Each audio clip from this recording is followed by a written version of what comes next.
ကယ်လို့ကျမတို့အနေနဲ့လူတွေအနားယူနိုင်မယ့်နေရာတစ်ခုကိုပြန်ရှာတွေ့နိုင်မယ့်နေရာတစ်ခုကိုဖန်တီးပေးနိုင်ခဲ့ရင်ဘယ်လိုဖြစ်မလဲ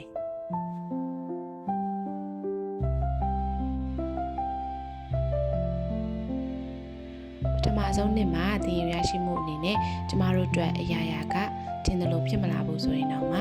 စူးစမ်းခဲ့တဲ့ပြုပြင်ပြင်ဆင်မှုတွေနဲ့အတူတူရှေ့ကိုဆက်ပြီးတော့လှမ်းနေဖို့ဆိုတာပါပဲ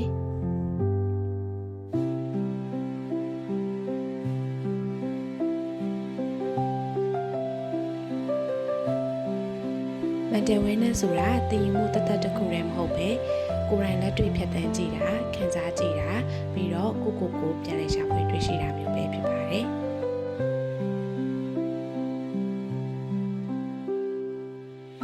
တတိယမြောက်နှစ်မှာကတော့ community အတွက်ပို့ပြီးတော့အဓိပ္ပာယ်ပြေးသွားတဲ့အရာတွေကိုဖန်တီးပေးနိုင်ဖို့အတွက် expert တွေ organization တွေနဲ့အတူပူးပေါင်းဆောင်ရွက်မှုတွေကိုပြုလုပ်လာနိုင်ခဲ့ပါတယ်။ mental playground ဆိုတာကကျမတို့ရဲ့တည်တံ့နေရာလေးတစ်ခုပဲမဟုတ်တော့ဘဲနဲ့အားလုံးကျေပြန့်စွာပါဝင်လာနိုင်တဲ့နေရာလေးတစ်ခုဖြစ်ကိုကြီးထွားလာခဲ့ပါတယ်။ယခု2026မှာလည်း mental playground ကတရွေ့ရွေ့နဲ့ခိုင်ခိုင်မာမာဆက်လက်ရှင်သန်နေစေပါပဲဒီနေရာလေးမှာပထမဆုံးနေ့ကလေးကကျမတို့နဲ့အတူရှိခဲ့သူတွေတစ်ချိန်တစ်ခါလောက်ဖြစ်ဖြစ်ဒီနေရာလေးကိုရောက်လာခဲ့တဲ့သူတိုင်းကိုကျေးဇူးတင်ပါတယ်